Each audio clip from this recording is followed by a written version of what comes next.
Pues a lo primero agradecer la presencia de Javier Martínez, con el que un poco hablamos en su día de NTT Data, es una consultora tecnológica que está metida en todo este mundo de gestión y análisis de datos, y en su día les pedí pues que si podían dar una charla, pero quizás no una charla genérica sobre datos, sino de una charla de alguien que trabaja un poco con gestión de datos, en este caso con arquitectura, vamos a acabar en arquitectura de redes, ¿vale? Pero tanto Aaron Esteban como Marta Morales pues son gente que está programando todo el día y trabajando un poco en la práctica, y que nos contarán a través un poco de un caso práctico pues cómo hacen un poco esta gestión, en este caso pues a través de arquitectura de redes, ¿no? Cómo gestionan un poco las redes y cómo implementar, pues me imagino que desde el nivel cero, ¿no? Un trabajo en el que tienes que gestionar un conjunto de datos. Bueno, pues ya os dejo para... Bueno, primero me presento. Yo soy Aaron Esteban, tengo el cargo en NTT Data de Expert Architect y bueno, he trabajado en diferentes proyectos, como por ejemplo también he estado trabajando en Caixa con arquitecturas dirigidas a eventos, y aquí lo que hacemos al final es una arquitectura de containerización que vamos a ver cómo la aplicamos en un entorno empresarial. Y bueno, yo soy Marta Morales, yo soy Junior Engineer, acabé hace poquito la carrera y bueno, pues aquí estamos con el proyecto de GIS.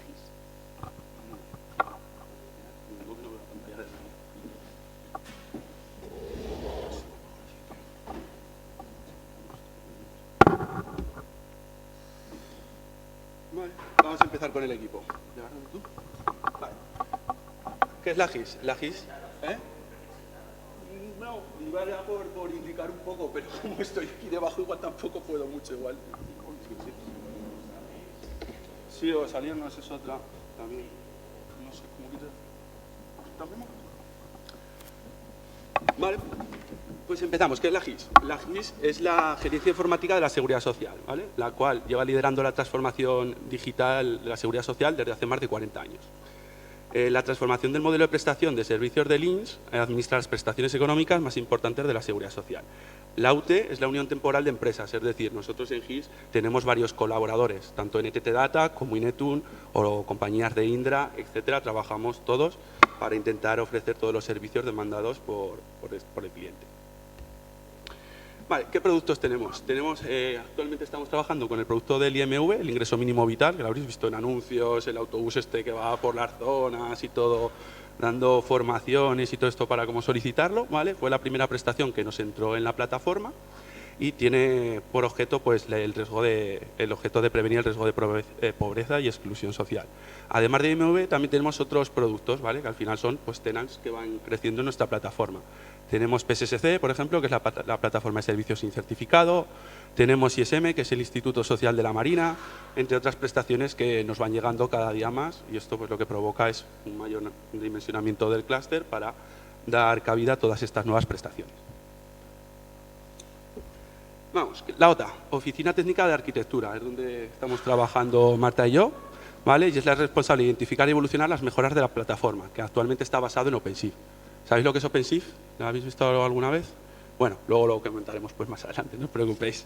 Vale, esto tiene ámbitos de seguridad, DevOps, que es en los que más metidos estamos, y luego framework y tecnologías, entre otras, ¿vale? El equipo se constituye por la parte de DevOps, que seríamos nosotros, la parte de microservicios, que es la gente encargada de desarrollar pues, los microservicios con los funcionales hablados con cliente y desarrollar pues, los propios micros en Spring o en tecnologías como Quarkus, y todo esto luego desplegarlo a través de nosotros en el entorno de OpenShift. Luego tenemos la parte de los frontales, que al final es la parte visual que vemos todos cuando entramos en el IMV de la Seguridad Social, la parte de gestión de datos, que lo tenemos todo pues con bases de datos dentro de la nube, en este caso lo tenemos todo montado en AWS y la base de datos es un Oracle. Luego tenemos el departamento de calidad y aparte el departamento de Appian, ¿vale? Appian son integraciones externas que se integran con nuestra plataforma. Sin más. Entonces nosotros en el ámbito estaríamos en la parte del medio y damos tanto soporte para los despliegues y las nuevas configuraciones de las nuevas prestaciones que nos van entrando, así como la evolución de la plataforma. Pues tecnologías nuevas que van saliendo, cómo mejorarla, evolucionarla y darle un poco más de robustez y seguridad a lo que ya tenemos. Vale. ¿Cómo trabajamos? ¿Qué marco utilizamos para trabajar con nuestro día a día? Vale, pues utilizamos la metodología Agile, ¿vale? Que se denomina Scrum. Scrum al final es un marco de trabajo, ¿vale? Que se ha expandido a otras industrias. Trabajamos en sprint de unas 3 semanas más o menos. ¿Vale? Al final acabamos celebrando pues, las denominadas todas las ceremonias de Agile, ¿no? Todas las reuniones que tenemos que tener para que esta metodología se lleve a cabo. Por ejemplo, el refinamiento del sprint es la ceremonia un poco más flexible y es la que se puede mover. ¿Qué es el refinamiento? A nosotros nos llegan un montón de peticiones de tareas y nosotros decidimos que va a entrar en este sprint o que va a entrar o lo dejamos más para adelante, ¿no? Priorizar un poquito las tareas según criticidad que nos vaya demandando cliente. Luego tenemos el Sprint Planning, que es la primera ceremonia del sprint. Se parece un poco al refinamiento, ¿vale? El Sprint Planning sería más o menos pues como todas las tareas que queremos abordar y luego en el refinamiento es un poco ya más realista. Es decir, ya nos hemos estudiado las tareas, les hemos hecho un pequeño análisis y vemos si de verdad vamos a llegar o no. Entonces en el refinamiento pues podemos someter más cosas al sprint o sacarlas de ahí.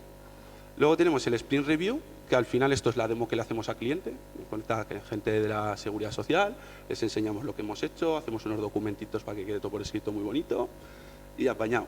Y la retrospectiva del sprint, que esta es la fase que a mí más me gusta porque destaca sobre todo ya no el trato del proyecto, sino el trato de las personas.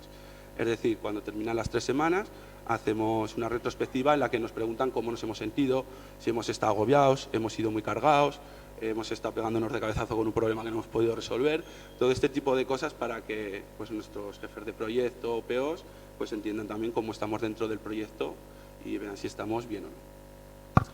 Vale, pues te cedo el micro.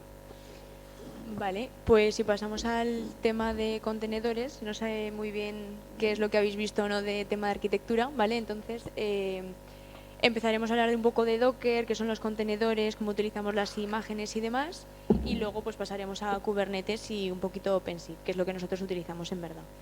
Entonces, vale, un contenedor. Los contenedores son como espacios virtuales que provee el sistema operativo, que en verdad es como si nosotros tuviésemos un ordenador, una máquina, ejecutando un programa, solo que pues de manera virtual. ¿Cómo lo podemos integrar para que esto esté hecho de manera automatizada sin que tengamos que estar manualmente lanzando los programas y estando constantemente pendiente de ellos?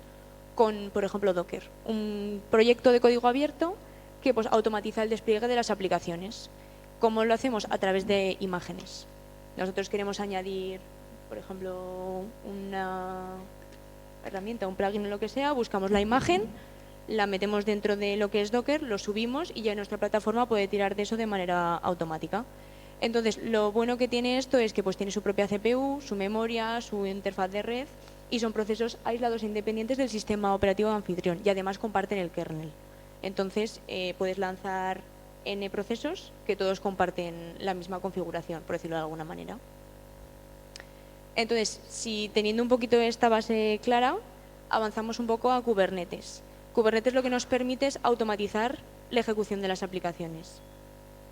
No estar pendientes, que algo falla, se reinicia, que tiene que tener otro pod de respaldo por debajo porque tiene que autoescalar, pues añadimos eso, ¿no?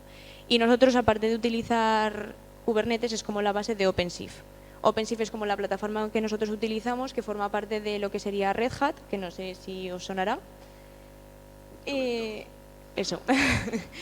Y bueno, lo bueno que tiene es que Kubernetes sería como programación más a bajo nivel de terminal y demás, y OpenShift pues tiene una interfaz gráfica. Entonces nosotros a partir de ahí, como podemos ver aquí, podemos ver un poco la monitorización de los microservicios que tenemos desplegados. Entonces, aquí en la parte de la izquierda, que no sé si se ve bien, tenemos la parte de los pods, los stateful set, los deployments, que son todos cada uno de los elementos de Kubernetes, ¿no? En plan, esto no sé si vosotros lo habréis visto, pero por ejemplo un stateful set sería un nodo que guarda el estado de la aplicación que se está llevando. Entonces, por ejemplo, en el momento en el que una máquina cae, a lo mejor su réplica tiene guardado el estado en el que el otro estaba para intentar no perder la continuidad de ese desarrollo. Entonces, así los podemos mirar. Y con esto también lo que vamos a hacer es lanzar lo que nosotros llamamos pipelines, que es como el proceso que tiene que seguir nuestra aplicación para desde que empieza hasta que realmente se lanza, hasta que se ejecuta. vamos a comentar un poco las herramientas que utilizamos para aterrizar todo esto que os acabamos de contar un poco, ¿vale? Vamos a entrar a ver cómo interactuamos con Jenkins, que al final Jenkins es un programita que lo único que te hace es integrar todo el CI/CD, el Continuous Integration, Continuous Development, para que nosotros, para desplegar un aplicativo o un microservicio, tenemos que hacer todos esos pasos que veis en la rueda, desde la compilación, testing, code quality. Entonces, si no tuviésemos Jenkins, que es el autómata en el que tú puedes declarar todos estos pasos como steps, darle a un botoncito y ejecutar todo esto, pues si no tuviésemos Jenkins, todo esto lo tendríamos que hacer a mano. Entonces, imaginaros la carga de trabajo que es pues compilar, testearlo, construir la imagen, archivarla. Entonces, Jenkins nos provee una serie de objetos, que como ha dicho Marta, son pipelines, en los cuales declaramos los steps y interactuamos con todo esto, hasta que al final conseguimos hacer el deployment en la nube, en OpenShift, ¿vale? Ya tendríamos el aplicativo desplegado.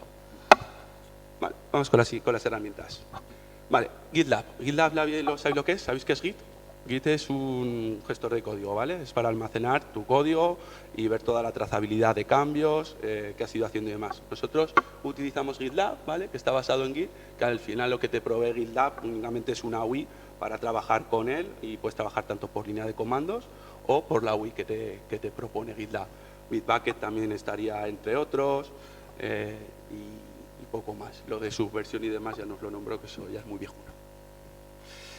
Vale, seguimos. El build. El build sería compilar un código, ¿vale? Nosotros el código que desarrollamos de microservicios está en Java para los backends, es decir, las herramientas que no son visuales, todo el negocio está metido en los backends, y luego tenemos los frontales, los frontends, ¿vale? Que esos están hechos en Angular. Eso es pues la página web con todos los estilos y todo. Entonces está dividido todo en los frontales, que al final llaman a los backends para hacer todo el negocio. Y los backends pues conectan con base de datos y lo que necesiten. Ese sería el flujo de nuestros aplicativos.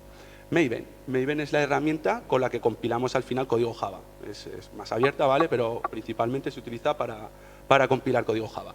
Y NPM es una utilidad de línea de comandos también que sirve para compilar y para descargar todos los paquetes relacionados con el código de Angular, ¿vale? Para los frontales. Al final, con que queréis que son compiladores cada uno de los dos para compilar el código, generarte el empaquetado y desplegarlo, suficiente. Más cositas. JUnit.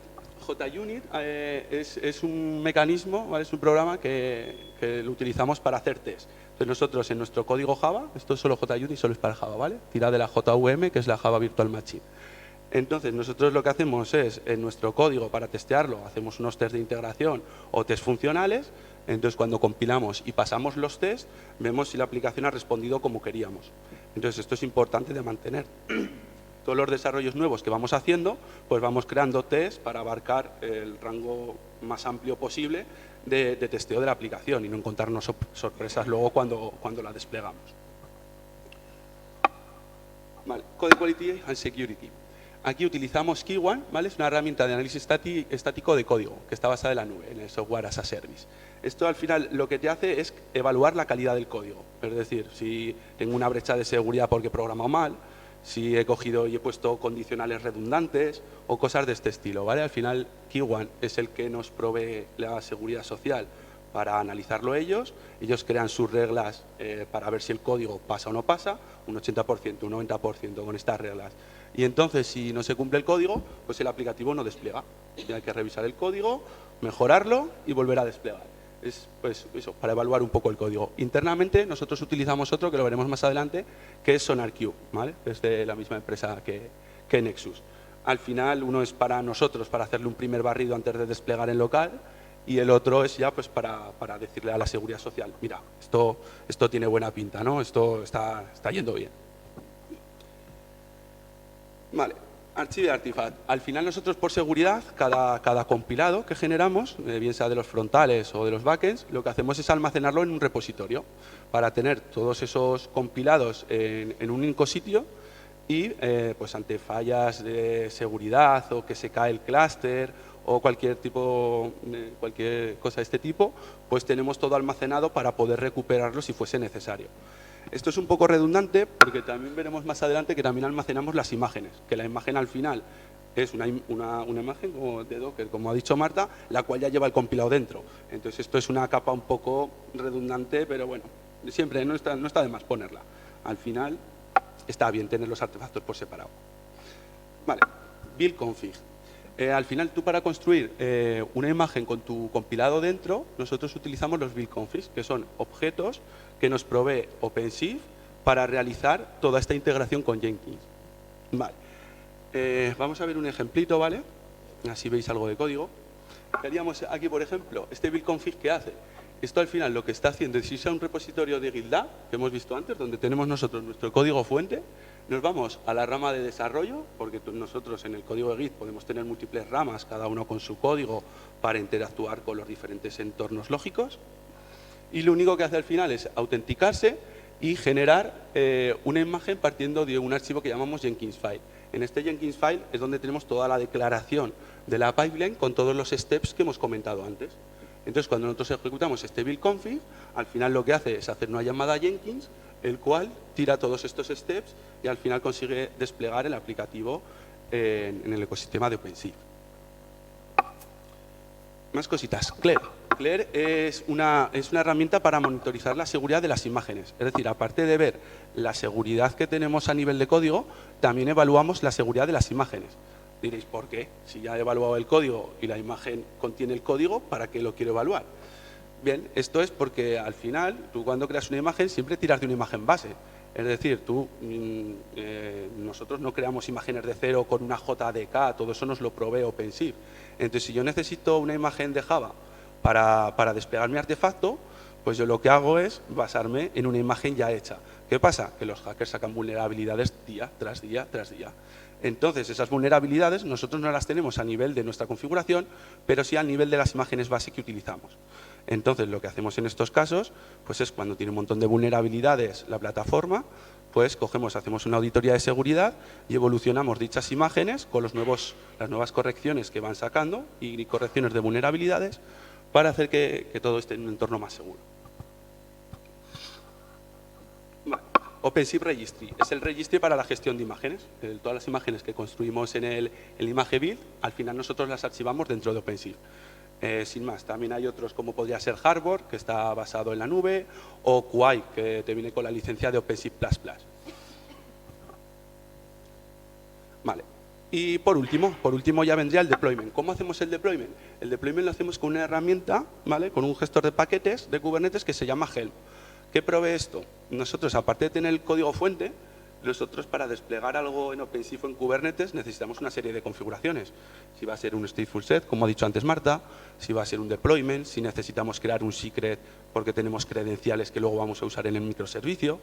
Entonces Helm lo que nos provee es una serie de plantillas totalmente parametrizadas, de tal manera que reutilizamos la misma plantilla para los 60-70 microservicios que tenemos desplegados y lo único que configuramos es el fichero del values específico de cada micro. De esa manera, pues reusamos todo el código a través de plantillas y no tenemos que duplicar código pues, por 60 micros. Imaginaros la cantidad de templates y cosas que salen.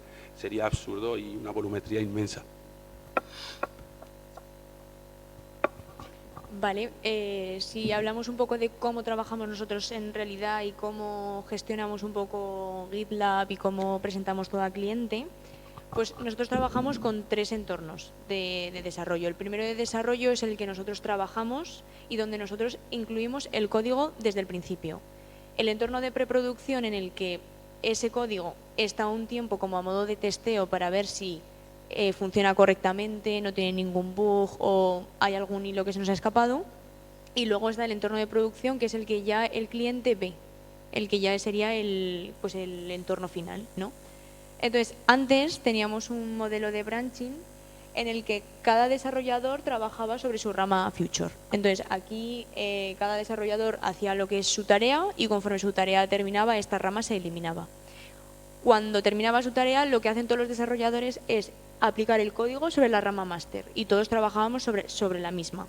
Y luego existe la rama release, que es simplemente para manejar un poco los tags de las versiones. Entonces, una de las cosas que tenía este modelo es que cada vez que queríamos pasar a producción teníamos que pasar primero por desarrollo y por preproducción.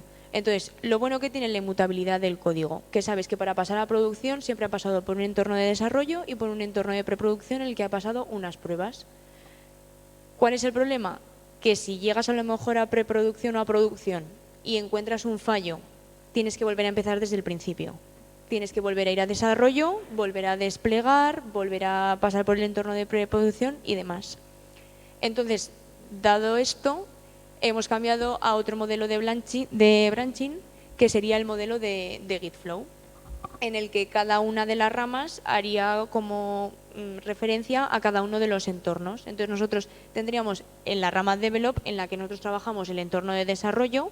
Una vez que está ahí hacemos un merge, pasamos el código a la rama de Release y lo mismo con Master. Pero en el momento en el que tú detectas un fallo, abres un bug fix.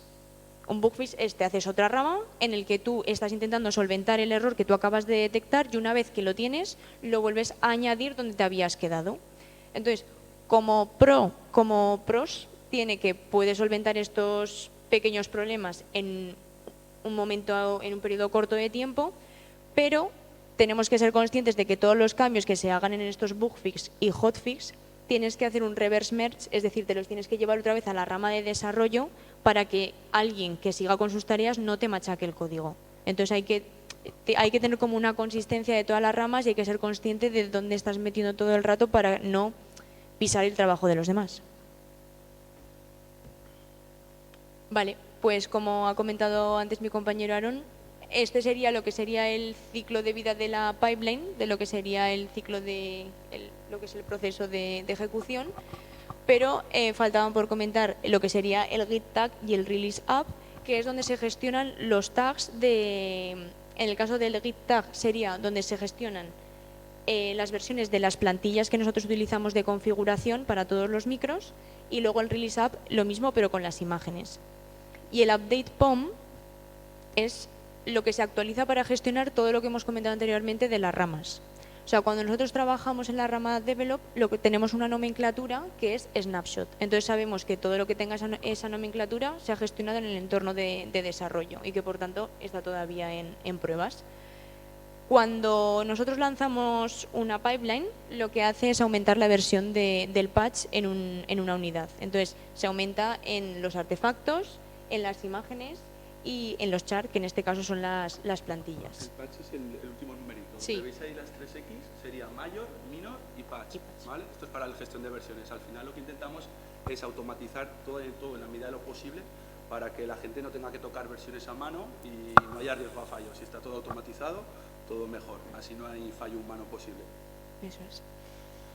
Vale, y de manera análoga pasa en release. La nomenclatura sería con RC, que será Release Candidate. Una candidata ya, release final. Eso es.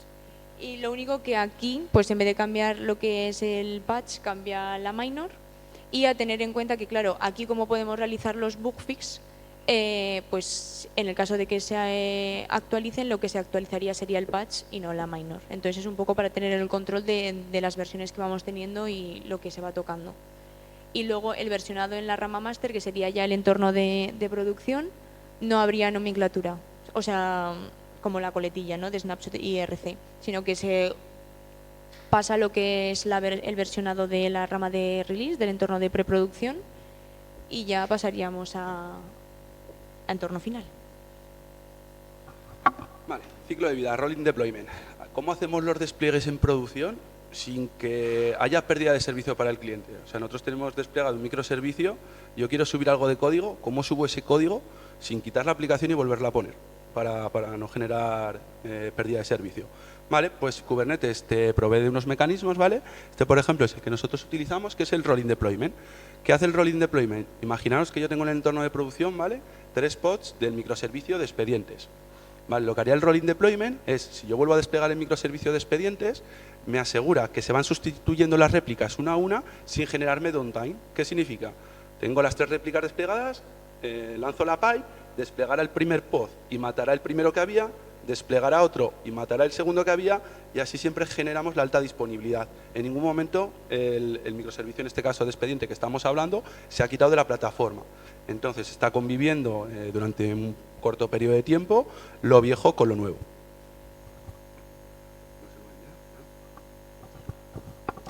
Vale, luego el apartado de observabilidad, pues al fin y al cabo nosotros tenemos que ser un poco conscientes de todo lo que estamos haciendo y de todo lo que eso está pasando. Aunque son procesos automatizados, no implica que no pueda fallar algo. Entonces, tenemos diversas herramientas para controlar un poco lo que está pasando. Todas están integradas en OpenShift, entonces simplemente para login utilizamos Kibana, Elasticsearch y Fluentd. Para revisar las métricas, Prometheus, Grafana y el Alert Manager. Y finalmente para ver la trazabilidad, Jaeger y Kiali. Si ahondamos un poco en ellas, en la foto lo que podemos ver sería lo que es la interfaz de Grafana, ¿vale? Es un software que lo que nos permite ver es lo que sería el rendimiento, el consumo que tienen cada uno de los micros que nosotros tenemos en OpenShift respecto a CPU y respecto a memoria. Entonces, ¿qué nos permite eso? Pues que a lo mejor llegas a un punto en el que estás monitorizando los pods que tienes y dices, ostras, tengo un pod que se está reiniciando continuamente y no arranca. Pues a lo mejor vienes aquí y es que tiene un límite de, yo qué sé, 1 giga y a lo mejor lo que necesita es que para levantarse a lo mejor necesita 2.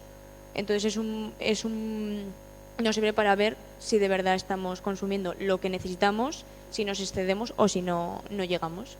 Está conectado a la base de datos de OpenShift, entonces nos permite, bueno, a la base de datos de Prometheus para poder ver los micros que nosotros tenemos. Entonces, conforme nosotros añadimos algo a OpenShift, en la herramienta se ve también. Vale, si pasamos a observabilidad, pues tenemos Kiali. Kiali lo que nos permite es ver las conexiones que hace cada uno de los micros, o sea, las llamadas que hace, con quién se conectan y demás. Entonces se ve en ese caso, arriba a la derecha se ve a modo de esquema, podemos ver qué llamadas hacen, con quién las hacen y demás. Y luego Jaeger lo que nos permite es ver esas trazas. Entonces, lo bueno que tiene Jaeger es que tiene como un identificador de cada una de las llamadas que se realizan y en el momento en el que nosotros detectamos que es una llamada en concreto la que falla, podemos buscarla por ese identificador, ver la traza desde el principio hasta el final y entonces intentar localizar dónde está el fallo. Vale. ¿Cómo nos enteramos de que algo funciona mal? Tenemos un sistema de alertas que se llama Alert Manager conectado a la base de datos de Prometheus. Entonces, cuando hay un problema, lo que hace es mandar un email a los responsables del micro que esté fallando en cuestión. Entonces, no hace falta que estemos pendientes y monitorizando constantemente si algo funciona o no, porque tenemos un sistema de alertas que en cuanto algo falla, nos avisa. Vale. Nos ha contado la parte de observabilidad, nos ha contado la parte de login, ¿vale? El login lo podríamos definir como pues todo el log o todos los pasos que va haciendo nuestro aplicativo en sus diferentes etapas, ¿no? Yo puedo hacer una llamada a un microservicio y pues va entrando otro microservicio o necesita una consulta a base de datos, pues todo eso se va desgranando en un log, se vuelca todo en un log por consola. Aquí veríamos también si hay algún fallo de Java, pues no sé, un null pointer exception programando o cualquier cosa de este tipo, pues todo esto queda registrado en el log. Entonces, cuando nosotros tenemos problemas o vemos que algo no está funcionando bien, pues nos vamos a Kibana, que ahora explicaremos lo que es, y detectamos el error y lo corregimos.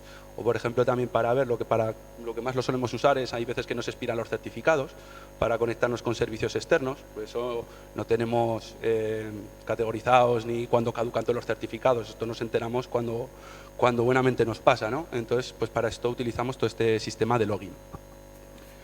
Vale, ¿en qué consiste un clúster de login? Un clúster de LK, al final, esa sería la interfaz que veis de Kibana, ¿vale? Que es la herramienta que le provee interfaz a todo este sistema de login, en la cual ahí podemos crear unos dashboards, en los cuales podemos crear pues, dashboards de peticiones erróneas versus peticiones que han ido bien, y que saque un gráfico para ver cómo va la plataforma. Y luego también tenemos otro apartado, que es el que te escupe todo líneas de log, ¿vale? Todo texto plano, de todo lo que está pasando dentro de cada microservicio. Pues tanto si hay excepciones como si son logs de tipo info, error o cualquier cosa, para ver cómo se está comportando el microservicio, ¿no? ¿Cómo se monta esto? Pues al final tienes un Fluentd. Un Fluentd, este es el componente que recopila todos los logs del clúster, los formatea y los reenvía al almacén de registros. Luego tendríamos Elasticsearch, que es el indexador. lo que hace es leer todo esto de Fluentd y en base a unos índices que nosotros creamos, pues categorizamos este tipo de logs. Y luego tenemos enganchado el Kibana al Elastic, que es, pues, nos da una UI, ¿no?, para ver todo esto de forma visual y no volvernos muy locos. Vamos a ver de qué consiste un clúster de Elastic. Vale, el clúster de Elastic, ahí arriba lo podéis ver, ¿vale? Consta del Login Operator, que es un operador que viene de OpenShift, que es de la comunidad de Red Hat. El CRD, donde tienes los pods del Fluent, es decir, tú tienes que tener un pod de Fluent por cada nodo que tengas en el clúster, o sea, por cada máquina. Y luego tenemos dos pods de Kibana, ¿vale?, para asegurar la alta disponibilidad.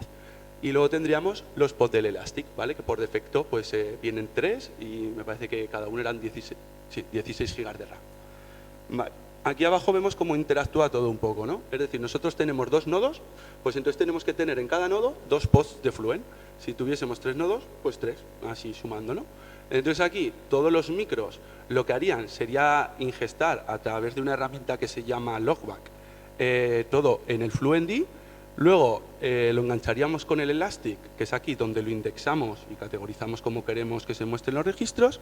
Y luego tenemos ya la UI de Kibana, que bueno, en la otra fotito salía un poquito mejor, ¿no?, que es lo que hemos hablado, es una UI para facilitar el manejo. Lo bueno que te permite Kibana con Elastic, pues que puedes hacer búsquedas indexadas. Es decir, yo quiero ver errores en la plataforma, pues los logs se categorizan por trace, debug, info, error. Si yo hago un filtro y le digo muéstrame solo errores, pues te va a mostrar todos los errores de la plataforma. Si le digo muéstrame solo el microservicio de expediente, pues me mostrará todos los logs del microservicio de expediente. Entonces lo que nos permite es, en vez de ver la consola que te imprime el microservicio todo desordenado, pues nos permite hacer búsquedas en función a lo que queramos. Por ejemplo, lo que ha comentado mi compañera Marta antes de Jaeger, de la trazabilidad. Si nosotros detectamos que una petición que he hecho falla en algún punto, pero hay 20 microservicios interconectados entre sí, es muy difícil ver toda la traza entera en el Kibana, porque hay otros resto de micros que están imprimiendo al mismo tiempo. Entonces, con un filtro, con el campo que bien ha dicho de TraceID, podríamos sacar todos los microservicios que han interactuado en esa petición.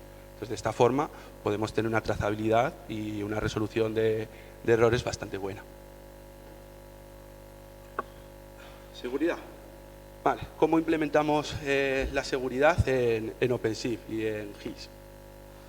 Vale, actualmente nos están llegando una volumetría de unas 150.000 peticiones diarias, ¿vale?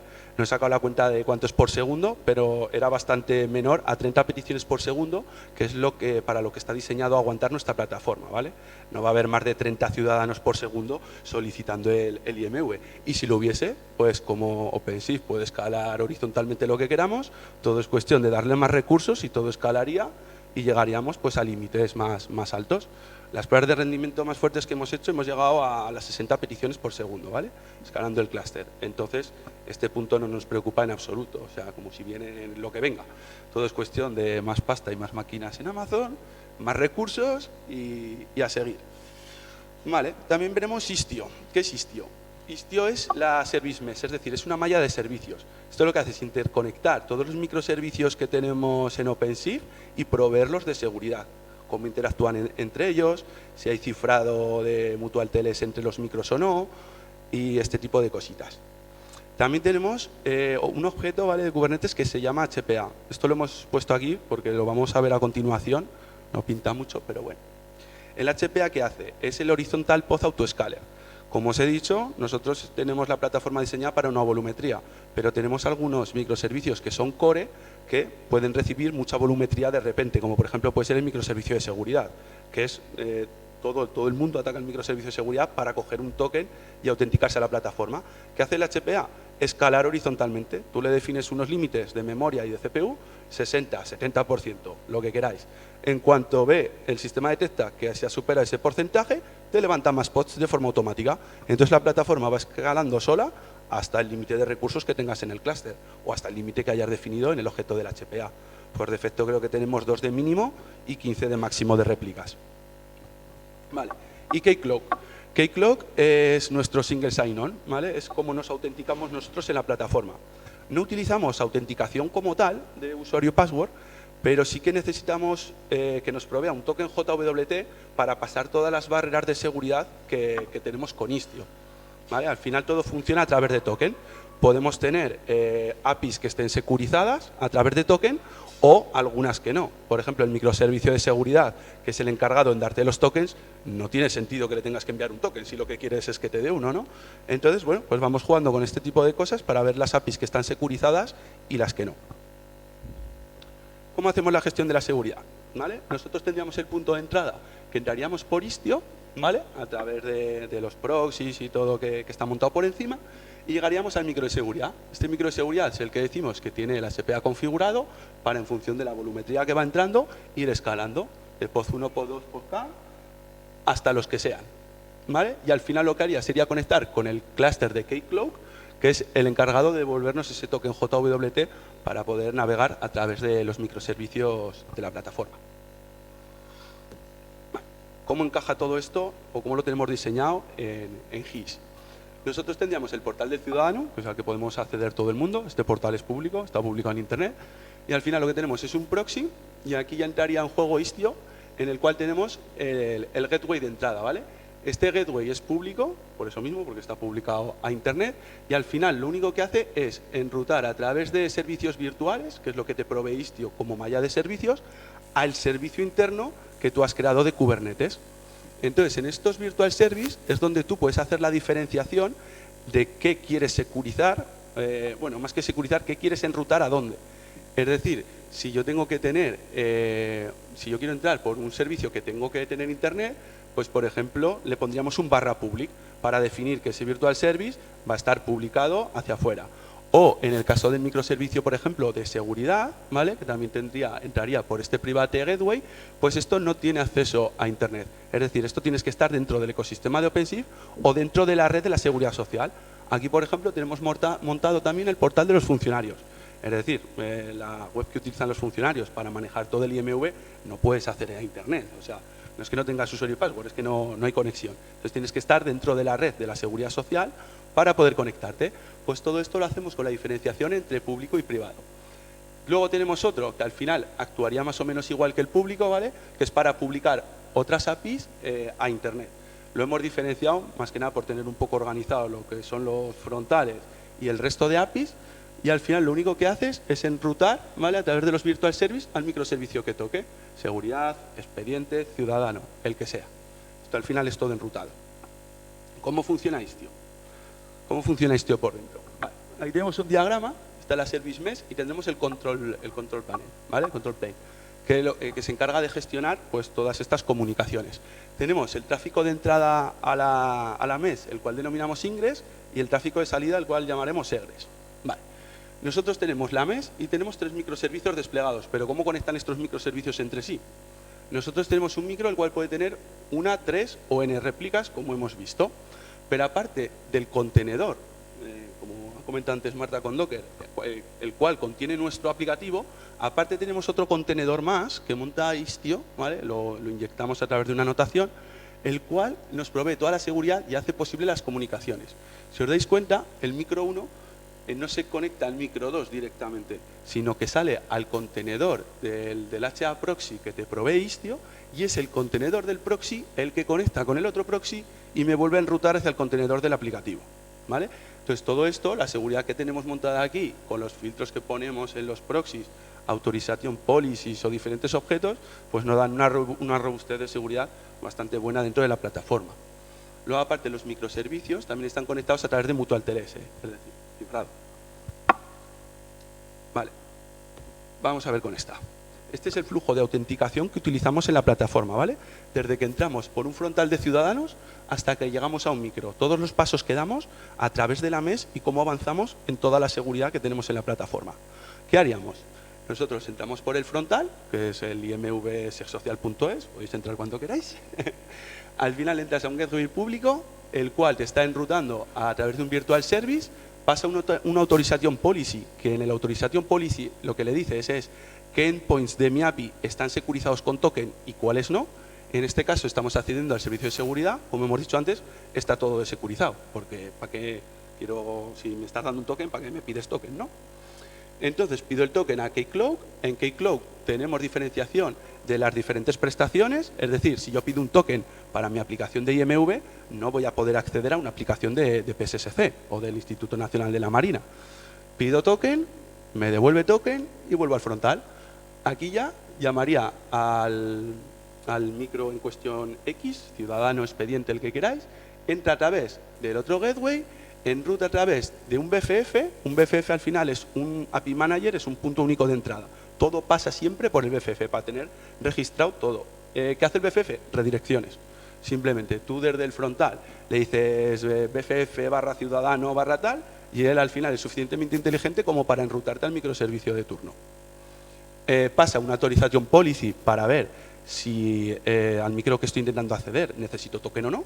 Como ya lo he obtenido, tenga token o no, voy a poder pasar. Me valida el token con un objeto que es un Request Authentication. Eso lo único es un objeto de Istio, que lo único que hace es mirar la firma del token y ver si está vigente, si no ha caducado y este tipo de cositas. Devolvería un error de reback si el token no es válido. Si yo utilizo un token de IMV para una prestación de PSSC, el Request Auth me va a decir, por aquí no vas a pasar. En caso contrario, todo es ok. ¿Vale? Entonces ya entraría el micro. O sea, fijaros la cantidad de pasos que hay que dar a nivel de seguridad y a nivel de infraestructura desde que nosotros le damos a un botón para recuperar un expediente en una página. ¿Vale? ¿Qué pasa? Que el microservicio, si yo hago una llamada para recuperar un expediente, a lo mejor tiene que llamar al micro de ciudadano para saber si ese ciudadano existe, o al servicio de policía. O sea, la llamada no es a un micro, todo está interconectado con todo. ¿Cómo hacemos el tráfico dentro de la MES? Como hemos visto antes, a través de los contenedores del HA Proxy y con el Peer Authentication estableciendo el Mutual TLS, ¿vale? Para que la conexión vaya siempre cifrada. ¿Qué pasa si queremos, con toda la seguridad que hemos montado, si queremos salir fuera del entorno de OpenShift? Porque todo está capado, no podemos salir hacia afuera.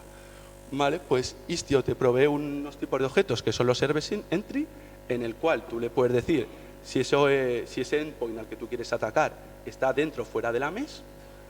Configurarías ahí, por ejemplo, las bases de datos están configuradas así. Si yo la base de datos la tengo en AWS y esto, por ejemplo, lo tuviese en un on-prem, pues yo necesito un Service Entry para poder salir hacia afuera, porque si no, Istio no me va a dejar. Pues al final están este tipo de objetos para hacer este tipo de operativa. ¿Alguna duda? Que esto ya sé que ha sido un poquito denso. No sé si os he perdido mucho, si no os he perdido. ¿Cómo lo veis? Sí, un poquito denso, sí. Ya lo sentimos. Hemos intentado hacer todo con diagramas, pero bueno, esta parte sí que es un poquito densa. Bueno, continúa mi compañera. Vale. Luego, el tema en el que vamos a entrar ahora es el tema de los Sile Secret. Al fin y al cabo, nosotros cuando queremos añadir cosas a nuestros microservicios necesitamos permisos. Necesitamos permisos, certificados, contraseñas, usuarios y estas cosas, ¿no? Entonces lo que no podemos hacer es meternos a un entorno de producción con el cliente y meter en el código las contraseñas en claro. O sea, no puede ser. Y meterlas en base 64 siendo que sería reversible, tampoco. Entonces, ¿cómo hacemos para tener las contraseñas encriptadas sin necesidad de que alguien que acceda al código pueda ver esas contraseñas? Entonces, el proceso que nosotros hacemos es para poder encriptar lo que nosotros llamamos en OpenShift secreto, con todos los parámetros que nosotros necesitamos. Como se puede ver aquí, sería la contraseña, la URL y el usuario a lo mejor de una base de datos. Es crear el secreto como tal dentro de OpenShift, encriptarlo y luego borrarlo. O sea, nosotros para poder crear el encriptado tenemos que crear el secreto con los datos en claro y luego cuando ya se borra se queda totalmente encriptado.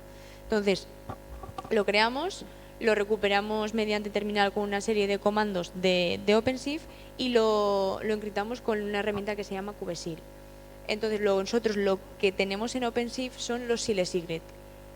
¿Qué tienen estos Sile Secret que no tienen los Secret? Que nosotros, al meterlos por código encriptados y al borrar el secreto, cada vez que nosotros lanzamos una pipeline, se generan solos, automáticamente, ya encriptados. Entonces nosotros lanzamos una pipeline, lanzamos la ejecución de lo que sería nuestra aplicación y automáticamente este Sile Secret aparece en la plataforma.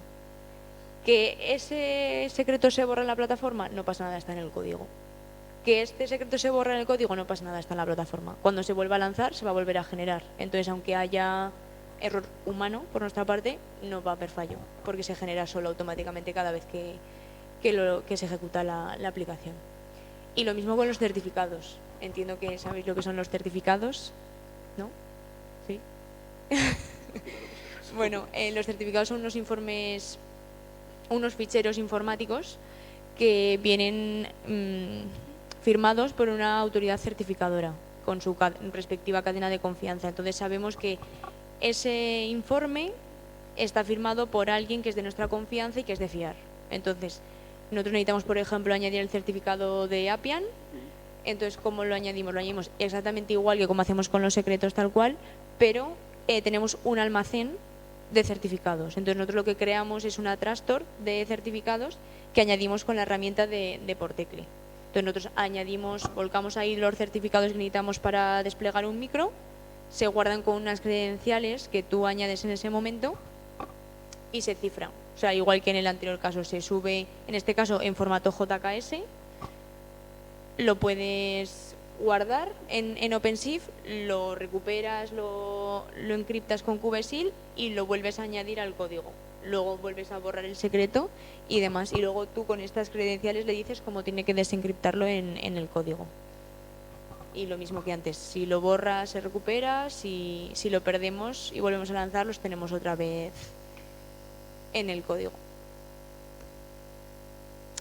Vale, igual que va un poco ligado a todo lo que hemos hablado de los logins y demás, tenemos la auditoría de seguridad. Por un lado tenemos lo que sería SonarQube para detectar las vulnerabilidades del código, que se ejecuta una vez que se ha lanzado la pipeline. Se lanza y te salen todos los logs por terminal. Evidentemente esto es inviable de leer. Entonces tenemos una interfaz en la que salen todas las vulnerabilidades del código. Este lo usamos nosotros.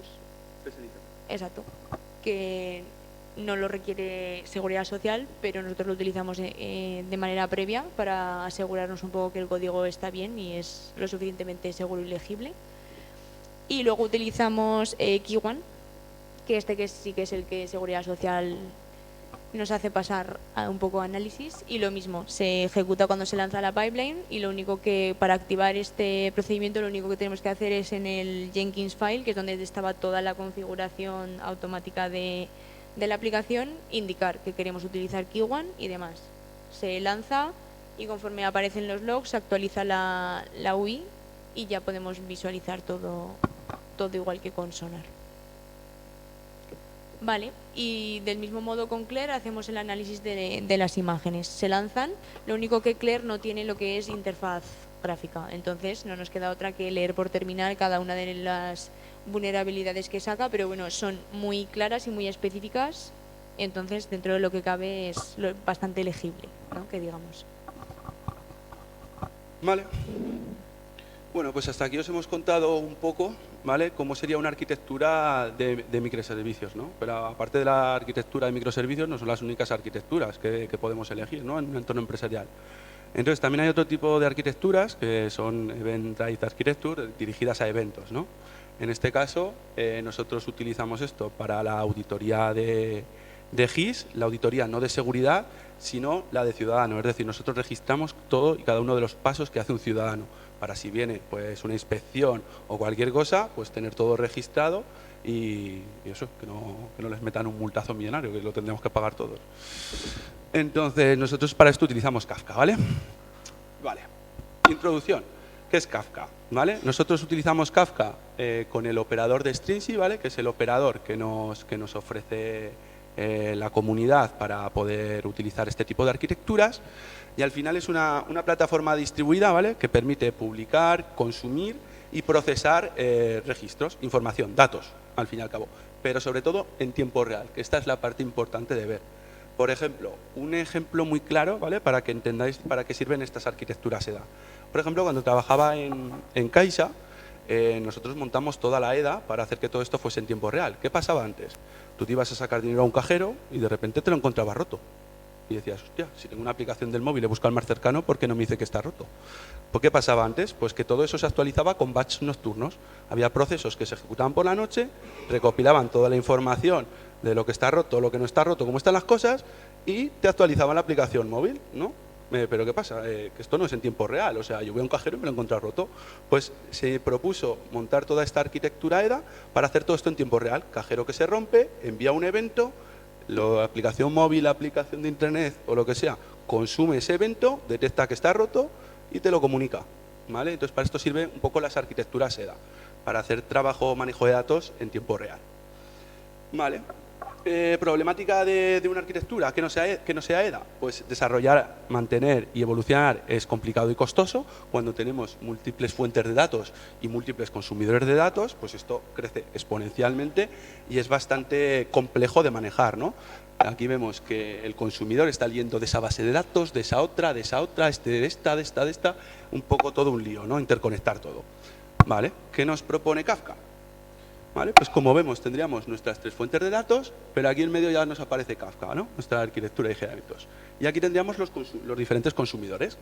Entonces, Apache Kafka o los brokers de Kafka lo que permiten es manejar cualquier fuente de datos en forma de eventos.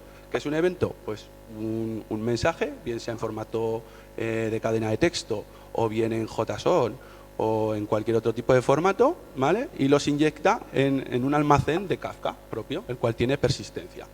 Los consumidores también pueden ser de cualquier sistema, como bases de datos o herramientas analíticas. Es decir, yo, por ejemplo, también he tenido casos con Kafka en el que necesitaba hacer volcados de bases de datos. De, por ejemplo, un DB2, un tipo DB2, un tipo MySQL, a un Oracle. ¿Cómo hacíamos eso? Bueno, pues Kafka ya te provee, o Confluent más bien, una serie de conectores en el que tú enganchas la fuente de datos con un conector de Kafka y lo vuelcas en un consumidor. Entonces, todo registro nuevo que entre en la base de datos, hay un productor escuchando ahí, lo lee, lo mete en Kafka y el consumidor que está escuchando en Kafka coge y lo mete en la siguiente base de datos. Entonces, toda esta sincronización es en tiempo real. Es como hacer un mirror, básicamente. Aparte de utilizarlo para replicar bases de datos, pues lo podemos utilizar pues, para otro tipo de cosas, ¿vale? Ahora os contaré a continuación. ¿Qué permite esto? Pues es muy escalable, persistente y tolerante a fallos. El consumidor ya no me está leyendo de esa fuente de datos, de esa, de aquella. Y no, al final solo estoy leyendo de un único almacén. Entonces yo puedo conectar todas las bases de datos a ese almacén y leer solo el almacén. Ya no tengo interconexiones cruzadas, ¿no? ¿Qué permite también? La latencia. La latencia es muy baja, por lo cual pues apto para tiempo real. Vale, modelo Publish and Subscribe, ¿vale? Es el modelo por defecto de Kafka.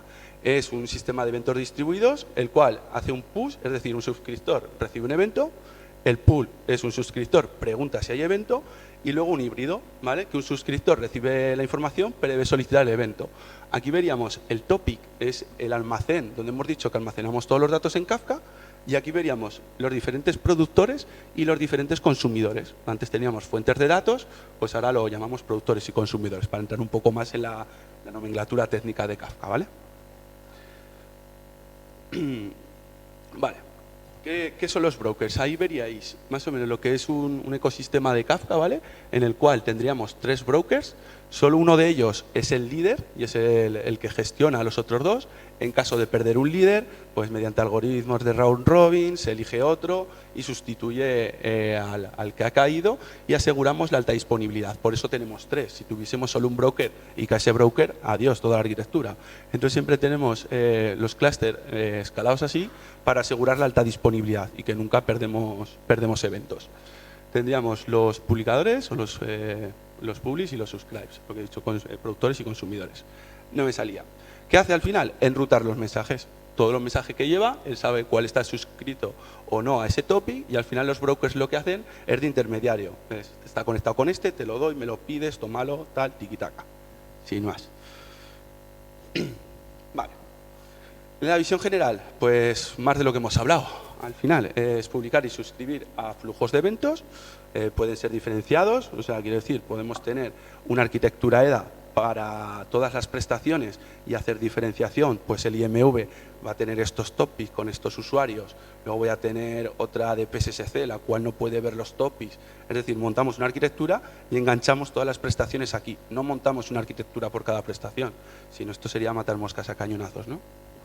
Vale, tiene integración con otras tecnologías permite la escalabilidad horizontal, es decir, puedo tener 3 brokers de Kafka o puedo tener 20, depende de la demanda que haya en la plataforma.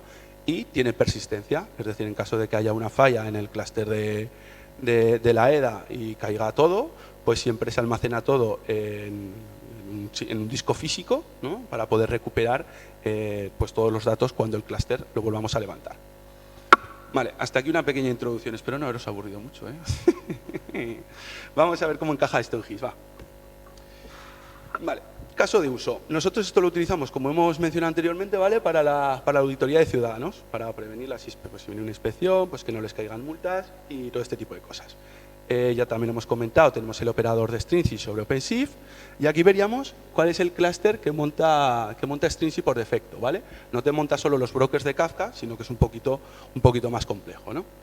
Veríamos ahí arriba, este sería el clúster de Stringy sobre Kubernetes y veríamos el clúster de Kafka abajo a la izquierda, ¿vale? Los Kafka brokers, ahí vemos que hay tres figuritas y luego esto está interconectado con Zookeeper.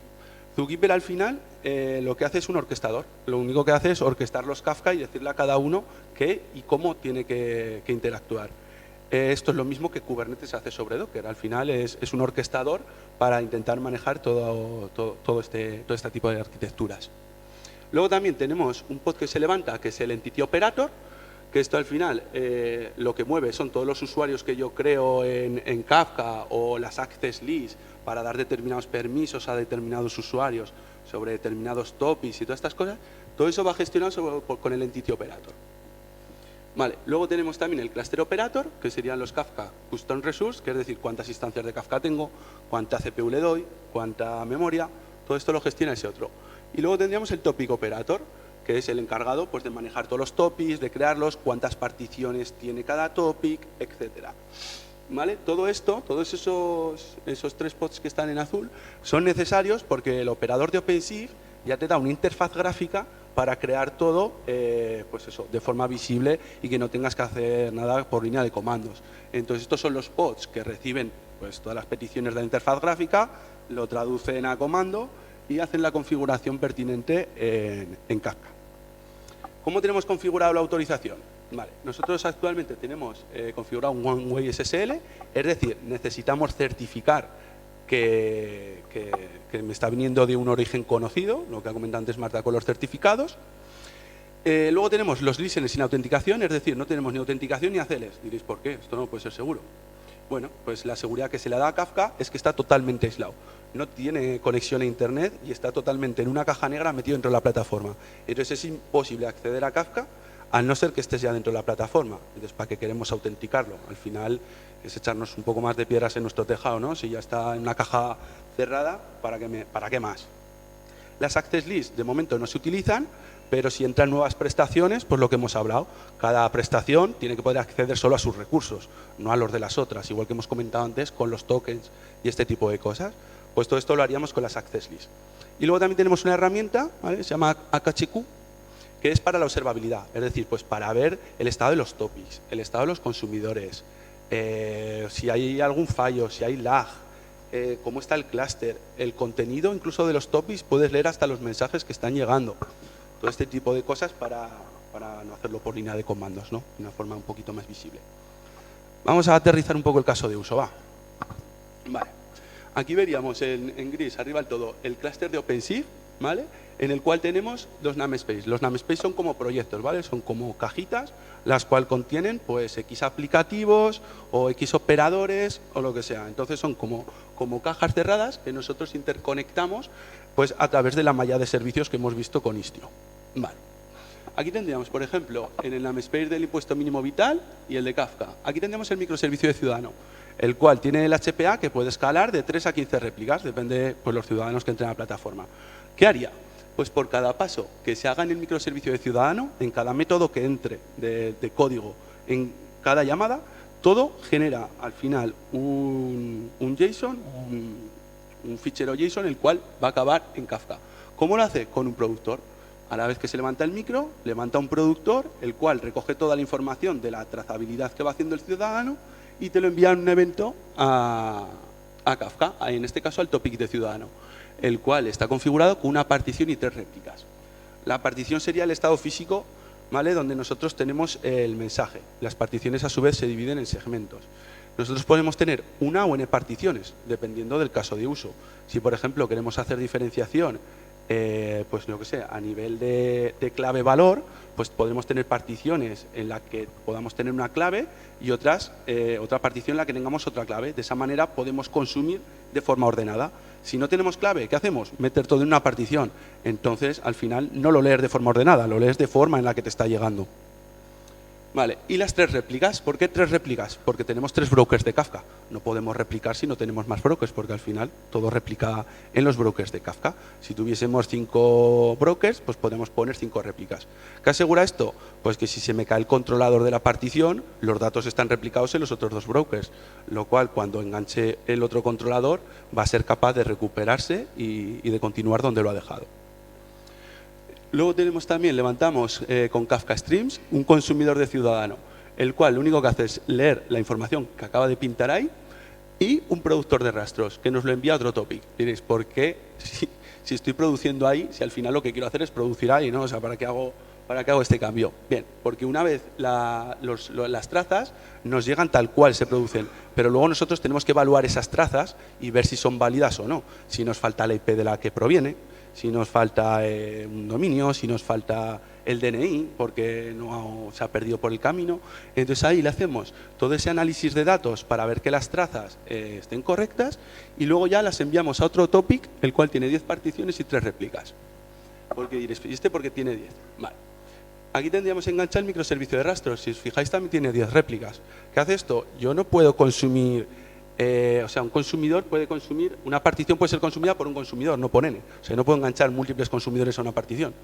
Entonces, ¿qué hacemos? Pues tenemos tantas particiones como réplicas para asegurar el asincronismo de todo esto. En vez de tener solo un micro y una réplica, pues dimensiono el clúster con 10 más para provocar que todo sea síncrono y conseguir un mayor throughput, ¿no? Un número mayor de rendimiento, ¿Qué haríamos aquí? Pues tenemos el consumidor de rastros, que lo único que hace es leer lo que hay en rastros, y ese servicio SOAP ya, eso es un servicio externo de GIS, ¿vale? Es una API que tiene publicada, en la que nosotros ahí inyectamos todas las trazas que han pasado las validaciones pertinentes. Inyectamos todo ahí, pero no solo se inyecta el IMV, esto es un servicio genérico de GIS. Ahí se inyecta todo de todas las webs, de todo. Entonces al final tenemos que morir al palo de enviarlo a su sistema. Entonces, bueno, pues diseñamos esta arquitectura. Vale, ¿cómo se vería el HQ? Como hemos dicho, el HQ, pues este sería un poco la interfaz que tiene, en la cual vemos los topics, ¿vale? Aquí vemos el de ciudadano, el ciudadano DLQ, aquí el DLQ es el dead letter queue, ¿vale? Son todos esos mensajes que no han pasado las validaciones, tampoco los quiero perder porque puede que los necesite. Entonces lo que hacemos es enviarlos a una DLQ y gestionarlos de forma manual. Ahí podéis ver incluso la volumetría. O sea, el otro día cuando hicimos la foto había 11 millones de registros generados, pues no sé, imagino que la retención está puesta una semana. O sea, imaginaros, 11 millones de registros en una semana. La volumetría es bastante alta. Ahí veríamos en verde el consumidor que hay enganchado a este topic y también el lag. Es importante ese parámetro, ¿vale? Si hubiese cualquier problema a la hora del consumo, veríamos que no paramos de inyectar mensajes, pero el lag va creciendo porque no los estamos consumiendo. Entonces, esta AUI pues nos facilita ver este tipo de errores. ¿Vale? También se puede ver los nodos y las ACLs si las tuviésemos configuradas, que en este caso no. ¿Cómo lo veis? ¿Cómo lo veis? ¿Bien? ¿No? ¿Tenéis ganas de más?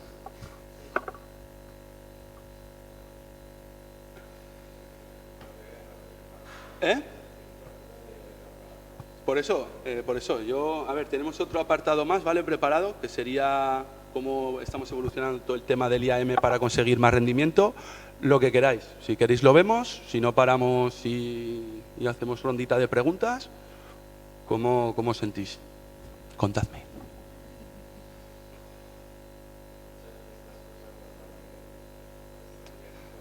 Bueno, pues tenéis la grabación, os podéis ver las caras hasta tercero. Vendrán. Bueno, eso está bien, oye, así ya os suena un poquito, ¿no? Cuando estéis en tercero. ¿En qué curso estáis ahora? Segundo. Os queda poco, ya os queda nada, ¿eh? Os queda ya nada. ¿Y qué tal lo lleváis? ¿Bien o no? Bueno. ¿Alguna pregunta relacionada con esto? Con todo, lo que queráis. Si queréis algún punto que nos ha quedado claro y lo que queréis que lo vamos a explicar o... ¿Sí? No, los chequeadores son configurables, tanto Sonar como Kiwan, tú les puedes configurar en el motor de reglas pues los porcentajes de código, también puedes poner reglas de, por ejemplo, si tengo un condicional duplicado, que he puesto el mismo if 2 veces seguidas, pues tú puedes poner una regla para evitar que eso pase o no. De normal, cuando tú instalas este tipo de analizadores, ya te viene con un montón de reglas precargadas. Entonces luego ya tú pues configuras las que requieras tú, ¿no? Pero de normal, por ejemplo, con Sonar, que es el que utilizamos nosotros a nivel interno, no hacemos ninguna configuración. Viene con 2000 y pico reglas y eso es lo que tiramos.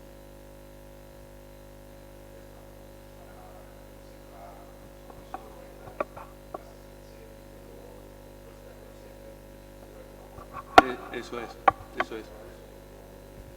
Al final, la validación que vale es la que nos hace la seguridad social. O sea, el Sonar es un poco más para ver errores muy graves, ¿no? O sea, si hemos metido la pata, aunque el código compile, pero hemos metido un agujero de seguridad en algún lado, hemos abierto un socket y hemos dejado una puerta abierta o cualquier cosa, pues lo utilizamos sobre todo para detectar errores graves. Luego, al final, como las reglas que tienen precargadas la seguridad social no las tenemos nosotros en nuestro Sonar, no podemos entrar tan al detalle de lo que la gerencia nos pide, ¿no? Entonces, al final, el que importa es el de Kiwan. Este simplemente es a nivel interno.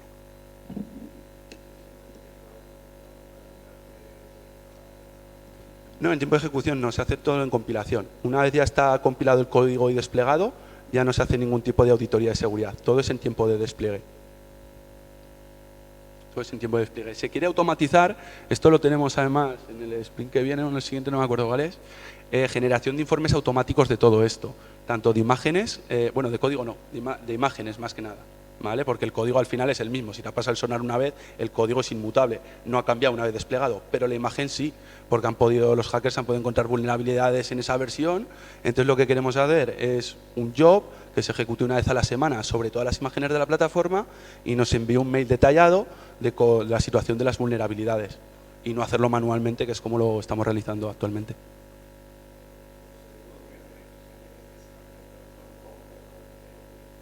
Claro, porque es que hay nuevas funcionalidades. O sea, tú al final hablas con cliente y te define unos requisitos en el pliego, pero la plataforma sigue evolucionando. Es decir, un funcional no se aterriza un proyecto tan grande como este, con 60, 70 microservicios, no se aterriza en un folio. Esto van saliendo nuevos requerimientos, ahora cámbiame el colorcico de esto y ponme este estilo. Sí, no, nosotros pues eso, nosotros estamos en desarrollo continuo, no la parte de DevOps, nosotros la parte de DevOps no como tal, pero la parte de micros sí que está pues con todas las nuevas funcionalidades que pide el cliente, bugs que van saliendo, pues todo eso está en evolución continua.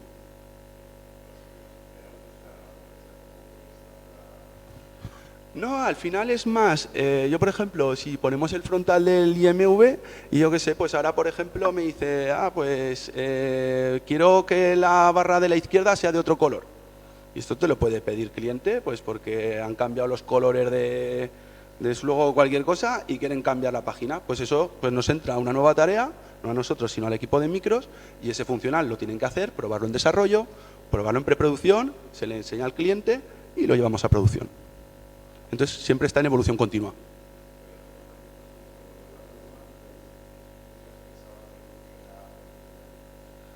No, no creas, siguen pidiéndonos cositas, siguen pidiéndonos cositas nuevas. Date cuenta que al ser una plataforma tan sumamente grande, lo que te digo, es imposible aterrizar todo de primeras. Entonces esto va a seguir en evolución hasta que al final pues todos los requerimientos que nos pide el cliente los satisfagamos, y esté en producción y esté todo bien. Luego ya quedaría pues el soporte de la aplicación, ¿no? Diferentes errores que van saliendo. Pero de momento aún estamos con cosas de evolutivo.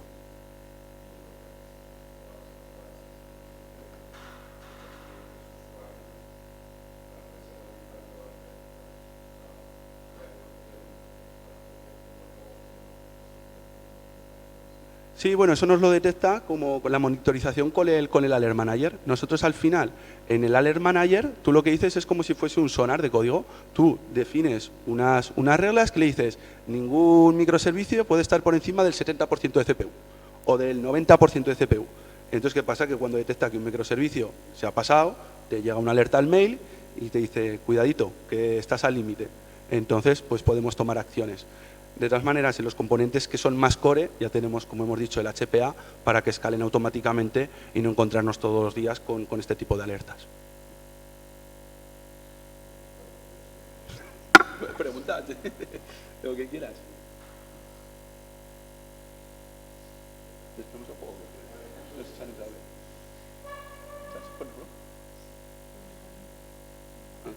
¿Hay aquí internet? ¿Os parece que hagamos un jueguecito? Que aún queda media horita. Os hemos preparado un Kahoot, ¿vale? Con la presentación, ¿vale? Por equipos, lo vamos a hacer por equipos, para que nadie se sienta mal. Entonces, vamos a organizar 3 equipos, ¿vale? Son 7 preguntitas de lo que hemos visto. Es para entretenernos, ¿eh? No vamos a echar la bronca a nadie ni nada. Entonces, por jugar un poquito, si os parece, lo preparamos. ¿Tenéis internet todos? Y nosotros, esa es muy buena pregunta. Esa está libre. Esa está securizada. Es el candado. ¿Ahí está? Pero te puedes conectar sin password.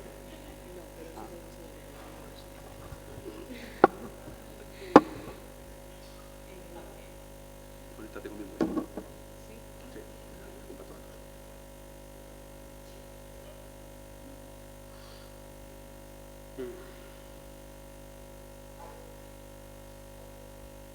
Tendría que salir ya. A ver si puede pedir con él.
Duplicar la barra.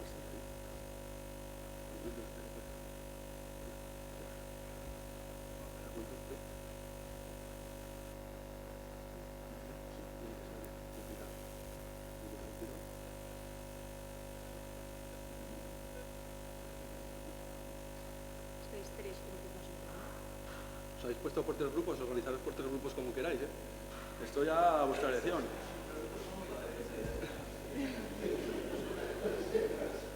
Organízamelos un poco.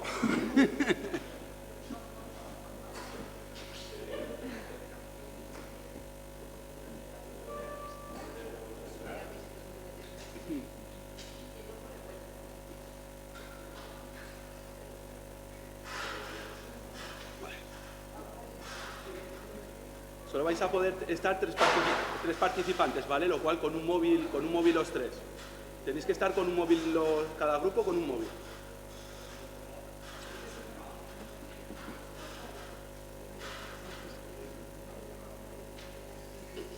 ¿No cuentas 5 minutos?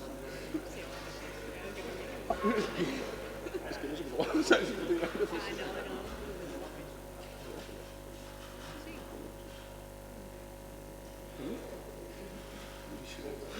Buenísimo.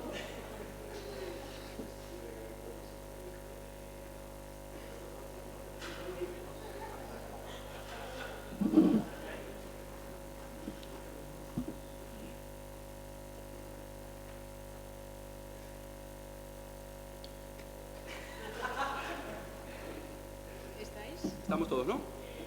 Los 3 grupos.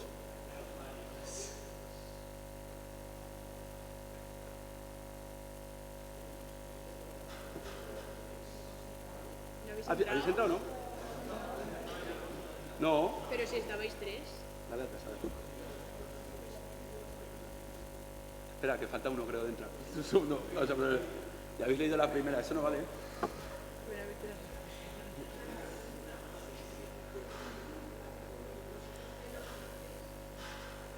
O sea, tenéis que estar 3 Tres en grupos. total. 3 grupos en total. O sea, solo podéis tener 3 móviles a la vez, ¿vale? Uno por grupo.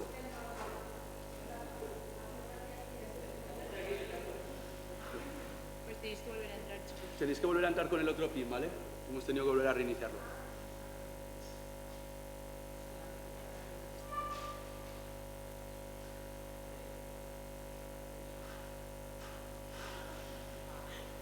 ¿Ya estáis todos? ¿Ahora sí? ¿Estamos todos? Sí. Venga, vamos allá. Tenéis 30 segundos para responder, ¿eh? O sea, no podéis pensar mucho.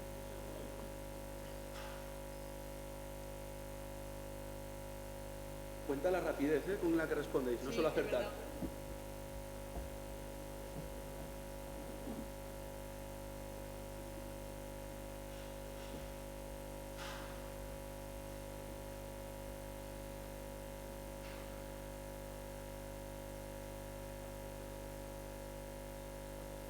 Bien, vais a acertar la mayoría.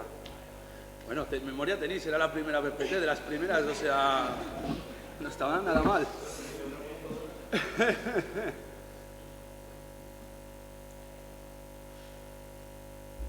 El varios ha ganado en rapidez. ¿Tienes varios? Ahí está, o sea, habéis ganado en rapidez a grupo 1. La siguiente pregunta.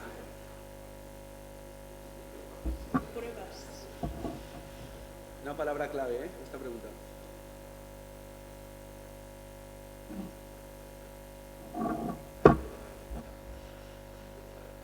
¡Hala! Pero hombre. ¿Ni uno? Ninguno.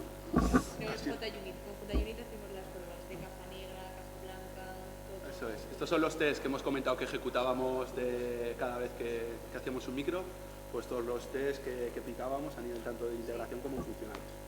¿Tenéis asignatura de esto en la carrera de testing? De testing.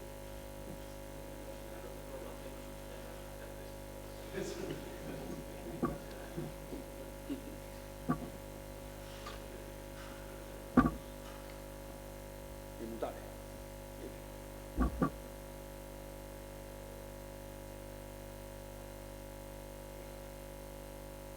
La primera que explicaba es try and paste y la segunda bloqueo.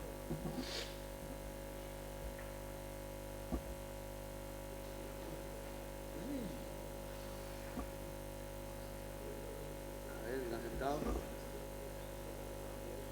Grupo 1 se ha puesto en cabeza, ¿eh?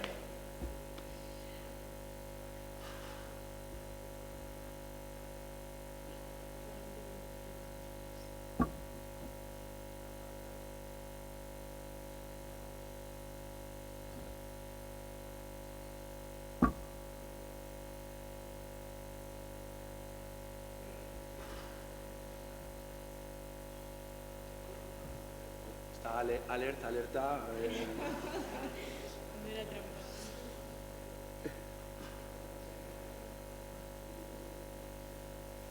Pues sin cabeza, ¿eh?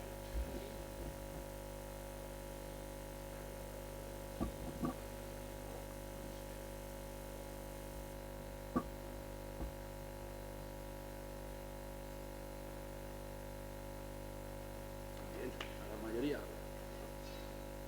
Istio de seguridad. Istio de seguridad y HPA escalado. Eso es. Esto es lo que provee la malla de seguridad que hemos visto de cómo interactúan los micros entre sí.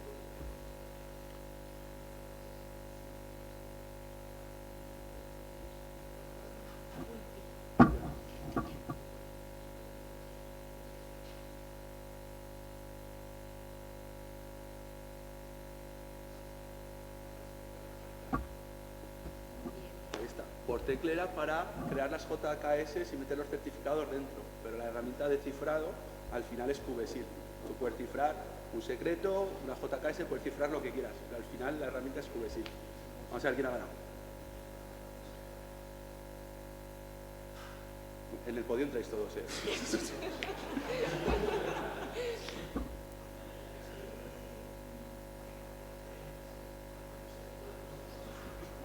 Grupo 1, ¿quién es grupo 1? Bueno, pues enhorabuena.